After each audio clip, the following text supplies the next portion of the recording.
সবচেয়ে ভালোবাসেন আমাদের রব আল্লাহ। সত্যিকারের ভালোবাসার ডেফিনেশনটা হচ্ছে যে আপনি নিঃস্বার্থভাবে কাউকে ভালোবাসেন।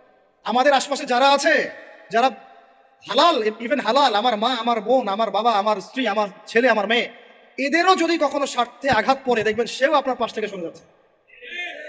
এমন হয়নি কখনো? আপনার বন্ধু, আপনার ব্যবসার পার্টনার, আপনার বস, আপনার কলিগ, ওদের স্বার্থে আঘাত হলে ওরাও সরে যাচ্ছে পাশ থেকে, জিগরি দোষ সরে গেল পাশ থেকে, হয় না এমন? ভালোবাসা দুই প্রকার। বলেন কয় প্রকার? আমার সাথে বলেন, এখানে শেষ করে দিব 10টা মিনিট। ভালোবাসা কয় প্রকার? একটা হচ্ছে নিঃস্বার্থ ভালোবাসা। কি স্বার্থ? কোনো স্বার্থ নাই, নিঃস্বার্থভাবে ভালোবাসা। একটা হচ্ছে কোনো না কোনো স্বার্থ জড়িত আছে এমন ভালোবাসা। আপনার স্ত্রীর চাহিদাও যদি আপনি পূরণ করতে ব্যর্থ হন, দেখবেন স্ত্রীর সাথে আপনার গন্ডগোল লেগে যাচ্ছে, যদিও সে হালাল বৈধ। তাই না? এমন হয় না অনেক সময়? আমি তো অনেকদিন বলেছি, অনেকদিন আগেও বলেছি, 5 বছর 6 বছর আগে, যে মানুষ আসলেই মানুষের অবস্থানকে মূল্যায়ন করে। ভিতর থেকে মানুষকে শুধু মূল্যায়ন করে আল্লাহ রাব্বুল আলামিন। না হলে কি হতো? এই যে এত অন্যায় আমরা করেছি, আল্লাহ পাক কি আমাদেরকে ছেড়ে দিয়েছেন, ফেলে দিয়েছেন, গজবে ধ্বংস করে দিয়েছেন? এই যে আল্লাহ পাক যে আমাদেরকে মহব্বত করেন, ভালোবাসেন, তার প্রমাণ এগুলো। আল্লাহ পাক চান যে আমরা যেন ফিরে আসি। আল্লাহ পাক বলছেন, সারা দুনিয়ার সমান গুনাহও যদি সে করে ফেলে, আসমানের সমানও গুনাহ করে ফেলে, খালি তওবা করে ফিরে আল্লাহকে বলবে আস্তাগফিরুল্লাহ আল্লাযী লা ইলাহা ইল্লা হুয়াল হাইয়ুল কাইয়্যুম ওয়া আতুবু ইলাইহি। আল্লাহ পাক বলছেন, খালেস তওবা করলে গুনাহ তো মাফ করে দিবই, আগের গুনাহগুলোকে নেকি দিয়ে পরিবর্তন করে দিব। এটা ভালোবাসা না? আল্লাহ পাক সৃষ্টি করেছেন আমাদেরকে ভালোবেসে। কোরআন খোলেন, সূরা সাদ পড়েন। সূরা সাদের মধ্যে দেখবেন আল্লাহ বলছেন, খালাকতু বিয়াদি মা মানাআকা আল্লা তাসজুদা খালাকতু বিয়াদাই, মানে তুমি ইবলিস কেন তাকে সিজদা করলে না যাকে আমি নিজ হাতে সৃষ্টি করেছি? এটা মহব্বতের বহিঃপ্রকাশ না? আল্লাহ আমাদেরকে নিজ হাতে সৃষ্টি করেছেন। আল্লাহ পাকের হাত কেমন এটা আমরা ব্যাখ্যা করতে যাবো না। এর হাতের অর্থ কি সেটাও ব্যাখ্যা করার, তাবিল করার দরকার নাই। কোরআনে আসছে যেভাবে সেভাবে আমরা ঈমান রাখবো, ঠিক আছে ভাই? এখানে আবার অনেক তালগুল পাকায় ফেলে এবং বিভ্রান্ত হয়ে যায়, এদিকে যাওয়ার দরকার নাই। এখানে বোঝানো হচ্ছে আল্লাহ রাব্বুল আলামিন আমাদেরকে মহব্বত করে সৃষ্টি করেছে। এই পুরো সৃষ্টি জগৎটাই তো আল্লাহর মহব্বতের বহিঃপ্রকাশ। সবকিছু এত নিপুণভাবে চলতেছে, এটা মহব্বতের বহিঃপ্রকাশ না? আমি আপনাদেরকে নিয়ে যদি কোনোদিন কক্সবাজারের সৈকতে তারা দেখাতে পারতাম, তাহলে আমি বুঝাইতে পারতাম আপনাদেরকে যে এই মহাবিশ্বটা ঠিকই আছে কিভাবে। তারার মধ্যে একটা গাণিতিক ক্যালকুলেশন আছে যেটা সবাই জানে না। যারা একটু অ্যাস্ট্রোনমি নিয়ে পড়াশোনা করেছে তারা জানে। আপনার আপনার মানে মাথার বিবেকই উল্টায় যাবে যে এত সূক্ষ্মভাবে কিভাবে আল্লাহ রাব্বুল আলামিন এই মহাবিশ্ব সৃষ্টি করলো। এক চুল এদিক ওদিক হলে পুরো বিশ্ব কায়নাত ধ্বংস হয়ে যায়। এটা কি আল্লাহ পাকের মহব্বতের পরিপ্রকাশ না? আল্লাহ পাক তো বরং বলেছেন পুরো সৃষ্টি পরিবারটাই আল্লাহর পরিবারের অন্তর্ভুক্ত। সুবহানাল্লাহ। এমনকি আল্লাহ পাক আমাদেরকে বলেছেন, তোমরা জমিনবাসীর সবার উপর রহম করো। ইরহামু মান ফিল আরদ ইয়ারহামুকুম মান ফিস সামা। তোমরা সবার উপর রহম করো, দয়া করো। দয়া, রহম এটা তো মহব্বতের একটা অংশ। তোমরা সবার উপর দয়া করো, রহম করো, মহব্বত করো। এটা কি হবে? তাহলে আল্লাহ পাক আসমানে যিনি আছেন, আল্লাহ পাক তোমাদের উপর রহম করবে। আমরা সেই মহান সত্তার ভালোবাসার থেকে বের হয়ে হারাম এই যৌন ভালোবাসার দিকে যাওয়ার চেষ্টা করছি। আসলে এটা ভালোবাসা না, যৌনতা, এর দিকে যাওয়ার জন্য এইসব করছি। আল্লাহ পাক আমাদেরকে মাফ করে যেন হেদায়েত দান করেন। আল্লাহ পাক কত ভালোবাসেন এটা নিয়ে বলতে গেলে আজকে রাত শেষ হবে। দেখেন, আল্লাহ রাব্বুল আলামিন আদম আলাইহিস সালামকে সৃষ্টি করেছেন, করে সমস্ত নাম শিক্ষা দিয়েছে। নাম মানে হলো ইলম। নাম মানে কি? ভালো না বাসলে আল্লাহ পাক কাউকে সবচেয়ে সেরা কিছু দান করেন? সূরা 3 আল্লাহ পাক কি বলেছেন? ওয়া তিনি ওয়া যাইতুন, এগুলো শপথ করে লাকাদ খালাকনাল ইনসানা ফি আহসানি তাকওয়িম। মানুষকে সবচেয়ে শ্রেষ্ঠ কাঠামো আল্লাহ পাক দিয়েছে, দেন নাই? তো কাউকে যদি মহব্বত না করা হয়, তাকে আপনি সবচেয়ে সেরাটা কি দিতে পারবেন? আল্লাহ পাক আমাদেরকে মহব্বত করেন, ভালোবাসেন, এবং আল্লাহ চান আমরাও যেন তাকে মহব্বত করি, তাকে ভালোবাসি। এবং আমরা যদি কাউকে ভালোবাসি, আল্লাহর জন্য ভালোবাসবো। কাউকে ঘৃণা করি, আল্লাহর জন্য ঘৃণা করি। মহব্বত আল্লাহর জন্য, ঘৃণাও কার জন্য? আল্লাহর জন্য। আল্লাহ পাক সমস্ত ইলম শিক্ষা দিলেন। এটা কি ভালোবাসার বহিঃপ্রকাশ না? নূহ আলাইহিস সালামের কওম দীর্ঘদিন আল্লাহর কথা শুনে না, আল্লাহ পাক সবর করলেন, ধৈর্য ধরলেন, গজব দিলেন না, শেষ পর্যায়ে গিয়ে আযাব দিয়েছেন। এই যে আল্লাহ পাক সুযোগ দেন, সময় দেন, এটা কি আল্লাহ পাকের ভালোবাসা, দয়া না? এরকম প্রত্যেকটা কওমের ক্ষেত্রে হয়েছে। আমি তো ফিল করলাম এই ভালোবাসা নিয়ে ঘাটাঘাটি করতে গিয়ে, যে আসলে আল্লাহ পাক যে আমাদেরকে সবচেয়ে বেশি মহব্বত করেন তার সবচেয়ে বড় নিদর্শন কি জানেন? আমাদের কাছে আল্লাহ রাব্বুল আলামিন আল কোরআনের মতো কিতাব নাযিল করেছেন, আর আমাদেরকে আল্লাহ পাক নবী মুহাম্মদ সাল্লাল্লাহু আলাইহি ওয়াসাল্লামের উম্মত বানিয়েছেন। আল্লাহ পাক যে নবী মুহাম্মদ সাল্লাল্লাহু আলাইহি ওয়াসাল্লামকে এই দুনিয়াতে পাঠিয়েছেন না, এটাই সবচেয়ে বড় মহব্বত, সবচেয়ে বড় রহমত। কারণ তার সুন্নতে এমন কিছু নাই যেটা আপনি খুঁজে পাবেন না। আর তিনি আমাদেরকে যে মহব্বত করতেন, মুহাম্মদ সাল্লাল্লাহু আলাইহি ওয়াসাল্লাম আমাদেরকে যে মহব্বত করতেন, তিনি আমাদেরকে বলতেন যে আমরা তার ভাই। আমরা তার কি ভাই? মানে কি মায়ের পেটের ভাই? এটা বোঝানো হয় নাই। একটা হাদিসে তিনি বলেছেন, আমি তো পিতৃতুল্য। তার মানে কি সত্যি সত্যি বাবা সন্তানের সম্পর্ক? রুহানি পিতা। তিনি কি ইমাম নন? তিনি ইমাম, তিনি নেতা, তিনি আমাদের শিক্ষক, তিনি নবী। তো তিনি আমাদেরকে যে মহব্বত করতেন, তিনি একদিন বলছিলেন নবী সাহাবীদের সামনে, কাশ আমি যদি আমার ভাইদেরকে দেখতে পেতাম। সাহাবীরা বলছেন, ইয়া রাসূলুল্লাহ, আমরা কি আপনার ভাই না? তখন নবীজি বলছেন, না, তোমরা আমার সাহাবী। আমার ভাই তারা যারা আমাকে না দেখেই আমার প্রতি ঈমান নিয়ে আসে। প্রত্যেক নবীকে আল্লাহ পাক একটা দোয়া করার চান্স দিয়েছে। কয়টা ভাই? এমন একটা দোয়া যেটা করলে আল্লাহ পাক কবুল করবেনই করবেন, করলে আল্লাহ পাক কি করবেন? অবশ্যই কবুল করবেন। নবী সাল্লাল্লাহু আলাইহি ওয়াসাল্লাম বলছেন যে সমস্ত নবী এই দোয়াটা পৃথিবীতে করে ফেলেছে, আমি এই দোয়াটাকে মুলতবি রেখেছি যে কাল কিয়ামতের মাঠে আমি আমার উম্মতের জন্য সুপারিশ করবো ইনশাআল্লাহ। এবং নবী সাল্লাল্লাহু আলাইহি ওয়াসাল্লামের সুপারিশে বহু কবিরা গুনাহগার মুসলমান যারা জাহান্নামের ফয়সালা হয়ে গেছে তাদেরকে আল্লাহ পাক কিছুটা শাস্তি ভোগ করালে হলেও আবার জান্নাতে নিয়ে আসবেন। তিনি আমাদেরকে মহব্বত করেন না? করতেন না? চিন্তা করেন তাহলে আমরা তার দিনকে কি মহব্বত করলাম, আমরা তার হুকুম হাকামের বিধিবিধান সুন্নতে কি মহব্বত করলাম, চিন্তা করেন। একটা হাদিসে নবীজি স্পষ্ট করে বলছেন এটা আমাদের জন্য একটা কষ্টি পাথর। এটা একটা কি কষ্টি পাথর? তিনি বলছেন লা ইউমিনু আহাদুকুম, তোমাদের মধ্যে কেউ মুমিন হইতে পারবে না। কি হইতে পারবে না?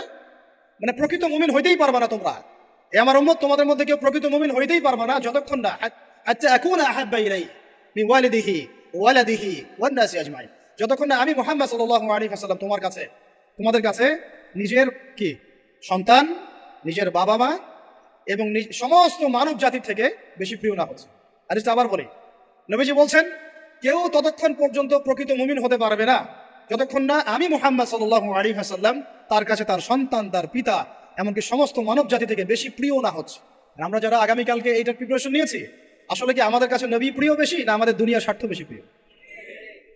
যারা এগুলো করবে তাদের কাছে কি সত্যি নবী প্রিয়? তাহলে তারা করতে পারতো না। যদি নবী আমাদের কাছে সবচেয়ে বেশি প্রিয় না হয়, আমরা মুমিন হতে পারছি না। আর যাদের কাছে নবী প্রিয় তারা কখনো এমন হারাম কাজে যেতে পারবে না। যারা যাচ্ছে তারা কখনোই নবীকে ভালোবাসে না, কোশ্চিনকালেও না। শোনেন, উমর রাদিয়াল্লাহু আনহুর নাম শুনেন নাই? বললে অনেক কথা ভাই, অনেক কথা, কোনটা রেখে কোনটা বলে। উমর রাদিয়াল্লাহু আনহু একদিন এসে বলছেন খলিফাতুল মুসলিমিন, মুসলিমদের তিনি খলিফা। জান্নাতের সুসংবাদপ্রাপ্ত 10 জন সাহাবীর একজন। জান্নাতের সার্টিফিকেট পেয়েছেন পৃথিবীতে কয়জন সাহাবী? একটা হাদিসে একসাথে 10 জন, ওই 10 জনের অন্যতম একজন, যিনি এমন শাসন ব্যবস্থা পৃথিবীতে প্রতিষ্ঠা করেছিলেন যার মতো মিসাল এখন পর্যন্ত পৃথিবীতে আর দেখা যায় নাই। একটা হাদিসে আসছে যে রাস্তা দিয়ে ওমর হাঁটে ওই রাস্তা দিয়ে শয়তান হাঁটে না। কি বুঝলেন? শয়তান যদি দেখে ওই যে ওমর, ও আর ওই যাবে না রাস্তা দিয়ে। এই হচ্ছে ওমর ইবনে খাত্তাব।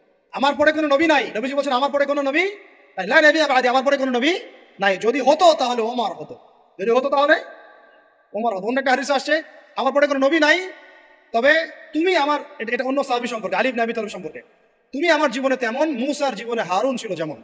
এটা হচ্ছে আলী ইবনে আবি তালেব। তো এখানে কথা হচ্ছে উমর রাদিয়াল্লাহু আনহুর মতো মানুষ নবীর কাছে এসে বলছেন সাল্লাল্লাহু আলাইহি ওয়াসাল্লাম, ইয়া রাসূলুল্লাহ ওয়াল্লাহি লা উহিব্বুক, আল্লাহর কসম করে বলছি আমি আপনাকে অনেক মহব্বত করি, ইল্লা মিন নাফসি, আমার নফসের চেয়ে বেশি না। মানে আমি আমার জানের চাইতে আপনাকে বেশি মহব্বত করি না। কথা কি বুঝতে পারতেন কি? মানে আমি আপনাকে অনেক মহব্বত করি ইয়া রাসূলুল্লাহ, সব কিছু থেকে বেশি মহব্বত করি, কিন্তু আমার নিজের জানের চেয়ে বেশি না। নবী সাল্লাল্লাহু আলাইহি ওয়াসাল্লাম বলেন লা ইয়া ওমর, এখনো মুমিন হওনি ওমর। কাকে বলছেন? কাকে বলছেন? জান্নাতের সার্টিফিকেট প্রাপ্ত একজন মানুষকে লা ইয়া ওমর, এখনো হওনি। তখন নবী সাল্লাল্লাহু আলাইহি ওয়াসাল্লামকে তিনি একটু পরে আবার বলছেন, ইয়া রাসূলুল্লাহ ওয়াল্লাহি আলান, এখন লা হাব্বা ইলাইয়া মিন কুল্লি শাই হাত্তা মিন নাফসি, এখন থেকে আপনি আমার কাছে সবচেয়ে বেশি প্রিয় সবকিছু থেকে, এমনকি আমার নফসের থেকেও বেশি প্রিয়। তখন নবীজি বলছেন আলান ইয়া ওমর, এখন ওমর, এখন তুমি মুমিন হলে। তাহলে যারা আমরা নবীর সুন্নতের খেলাফ এইসব অপসংস্কৃতি, নোংরামি, জেনা, ব্যভিচার, কনসার্ট, নাটক, সিনেমা, পরকিয়া, এইসব তথাকথিত ভালোবাসা দিবস, এই জেনা দিবসগুলো পালন করছি, আমরা কি আসলেই নবীকে ভালোবাসি? আমরা কি সত্যি আল্লাহকে ভালোবাসি? আল্লাহ পাক আমাদেরকে বোঝার তৌফিক দান করেন, জাহিলিয়াত থেকে ফিরে আসার তৌফিক দান করেন। এরকম প্রচুর ঘটনা। ভালোবাসা তো এগুলোর নাম। ভালোবাসা কাকে বলে জানেন? সাহাবীরা বাসায় যেতেন, আবার দৌড় দিয়ে আসতেন নবী সাল্লাল্লাহু আলাইহি ওয়াসাল্লামের চেহারাটা একটু দেখার জন্য। এটা নাম ভালোবাসা।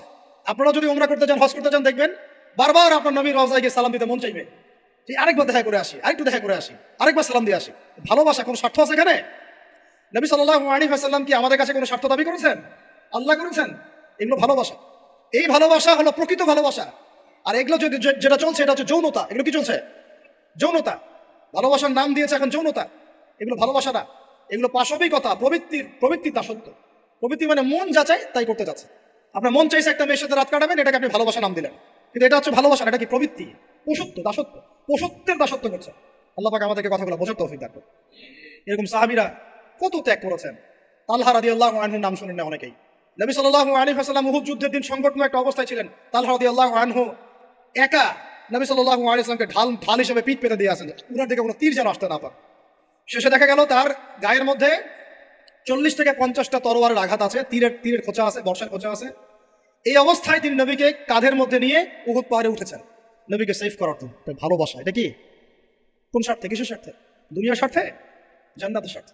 একজন সাহাবী বাড়ি নির্মাণ করেছেন, তো নবী সাল্লাল্লাহু আলাইহি ওয়াসাল্লাম দেখে একটু খালি মানে হয় না, তুমি কে, কার বাড়ি এটা? বললেন আচ্ছা অমুক সাহাবীর বাড়ি। নবীজি একটু ভ্রু কুঞ্চিত করলেন, পছন্দ করলেন, কিছু মুখে বলেন নাই, মুখে কিছু বলেন নাই, খালি একটু অসন্তুষ্ট হয়েছেন, এক্সপ্রেশন দেখতে বোঝা যাচ্ছে। তখন ওই সাহাবীকে জানানো হলো, তোমার বাসার সামন দিয়ে তো আল্লাহ নবী সেদিন হেঁটে গেলেন, তারপরে আমার বাসা দেখে, তোমার বাসা দেখে আল্লাহ নবী সাল্লাল্লাহু আলাইহি ওয়াসাল্লাম একটু অসন্তুষ্টি প্রকাশ করেছিলেন, মুখে কিছু বলেন নাই, এক্সপ্রেশন ছিল একটু অসন্তুষ্টি। 3 দিনের মধ্যে সেই বাড়ি ভেঙে গুড়িয়ে দিয়েছে। যে বাসা দেখে আল্লাহ নবী সন্তুষ্ট হন না, আমি বাসা রাখবোই না। ভালোবাসা কিসের জন্য? কার জন্য? কার স্বার্থে বলেন? আল্লাহর জন্য, জান্নাতের জন্য, আল্লাহর স্বার্থে, আল্লাহর জন্য। কতগুলো বলে শেষ করবো আপনাদেরকে।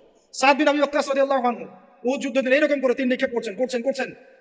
আল্লাহ নবী বলছেন, ইয়া সাদ, হে সাদ, তীর ছুড়ো, তোমার জন্য আমার পিতামাতা কুরবান হোক।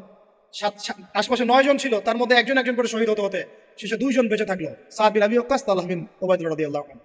এগুলো তারা কেন করেছেন? ভালোবাসার জন্য। ভালোবাসা এগুলোর নাম। কতগুলো বলে শেষ করবো আপনাদেরকে বলেন। নবী সাল্লাল্লাহু আলাইহি ওয়াসাল্লামের কাছে একজন সাহাবী আসেন ইসলাম কবুল করতে এসে হাতের মধ্যে কিছু বালা আংটি থাকে না, এগুলো ছিল, এগুলো খুলে ফেলে দিয়েছে নবী সাল্লাল্লাহু আলাইহি ওয়াসাল্লাম, খুলে ফেলে দিয়েছে। তো একটা খুব দামি সোনার আংটি ছিল, ফেলে দেওয়ার পরে অনেকে বলছে তুমি তখন মুসলিম হয়েছো, ইসলাম কবুল করেছো, তো আচ্ছা ঠিক আছে, ওইটা না হয় নবীজি পড়তে নিষেধ করেছেন, তুমি ওইটা নিয়ে বিক্রি করে দাও, বিক্রি করে না হয় ওই টাকা দিয়ে অন্য কিছু করো। তুমি বলছেন কখনো না, আমার হাত থেকে আল্লাহ নবী খুলে একটা জিনিস ফেলে দিয়েছেন, আমি সেটা আবার নিতে যাবো? কিসের জন্য এগুলা? এটা ভালোবাসা, মহব্বত। আল্লাহ পাক এটাই কোরআনে বলছেন, হে নবী আপনি বলে দিন, ইন কুনতুম তুহিব্বুন আল্লাহ, তোমরা যদি আল্লাহকে মহব্বত করেই থাকো, আল্লাহকে সত্যিকার অর্থে ভালোবেসেই থাকো, ভালোবাসা দাবি করেই থাকো, ফাত্তাবিউনি, তাহলে নবীর আনুগত্য করো, ইউহিব্বুকুমুল্লাহ, তখন আল্লাহ তোমাদেরকে ভালোবাসবে, ওয়া ইয়াগফির লাকুম যুনুবাকুম, তোমাদের সব গুনাহ আল্লাহ মাফ করে দিবেন, আল্লাহু গফুরুর রহিম। এই হলো ভালোবাসা। ভালোবাসা মানে কি? ভালোবাসা মানে হচ্ছে আস-সামউ ওয়া তাআ, আমি নবী আল্লাহ এবং তার রাসূলের কথা শুনবো এবং আনুগত্য করব, শুনবো এবং এর নাম ভালোবাসা। শুনবো, আনুগত্য করবো, তাহলে আমরা কি শুনবো, কি আনুগত্য করবো? আমাদেরকে প্রথমে কোরআন পড়তে হবে, কোরআনের অনুবাদ জানতে হবে, কোরআন অনুযায়ী জীবন করতে হবে, 5 ওয়াক্ত নামাজ পড়বো ইনশাল্লাহ, হালাল খাবো, যাকাত দিব, রমজানে সওম রাখবো, নবী সুন্নাহ অনুযায়ী জীবনযাপন করবো, এবং সুন্নাহ বিরোধী, কোরআন বিরোধী, ইসলাম বিরোধী কোনো কাজে আমি লিপ্ত হব। এই তো ভালোবাসা। এই ভালোবাসা যদি বহিঃপ্রকাশ ঘটাতে আমরা ব্যর্থ হই, নিজেও ধ্বংস হব, পরিবারও ধ্বংস হবে, আমাদের পরের প্রজন্ম ধ্বংস হবে, সমাজও ধ্বংস হবে।